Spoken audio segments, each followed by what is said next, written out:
start. I really warn the government that they will not be stopping the black market by raising the punishment to 3 years stop.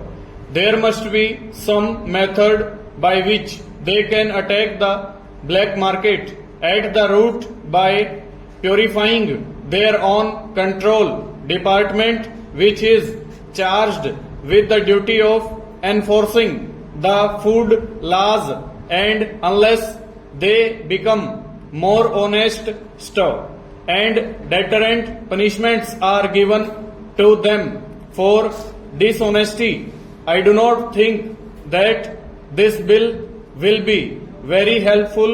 Stanza.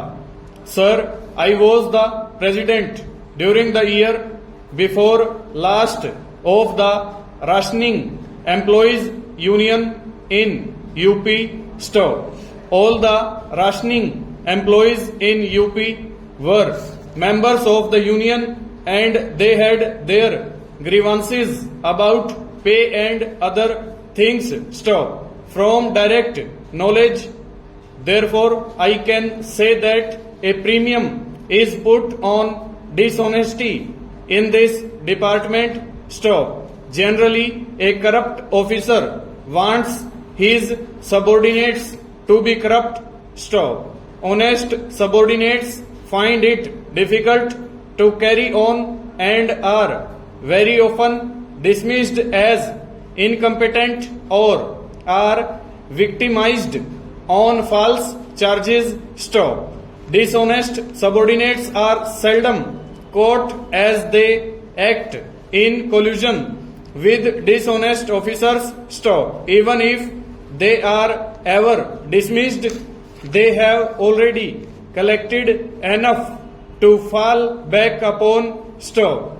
There were cases where people who were dismissed had already earned several thousands and sometimes even lakhs. Stop. Unless strong measures are taken that everybody who is enrolled in the supply department will have to give an inventory of all his assets, and if and when he leaves that department and at intervals his assets will be checked to see that he has not made illegal gains.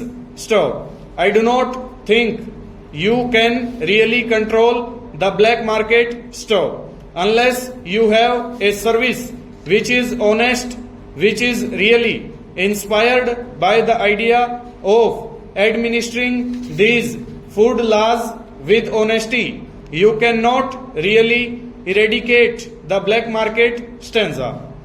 We all know that the problem of food and its conservation is all important. Stop. We also know that our national plans could not be implemented because of our having to import 500 crores of rupees worth of food grains from outside. Stop.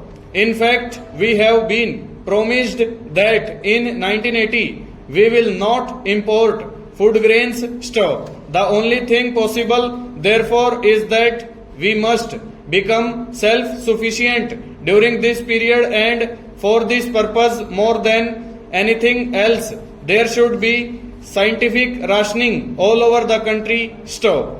Things should be so ordered that no food is wasted and nobody is deprived of the required quantity. Stop. In our country, the position is such that many members of the House have confessed that they live on food got from the black market. Over.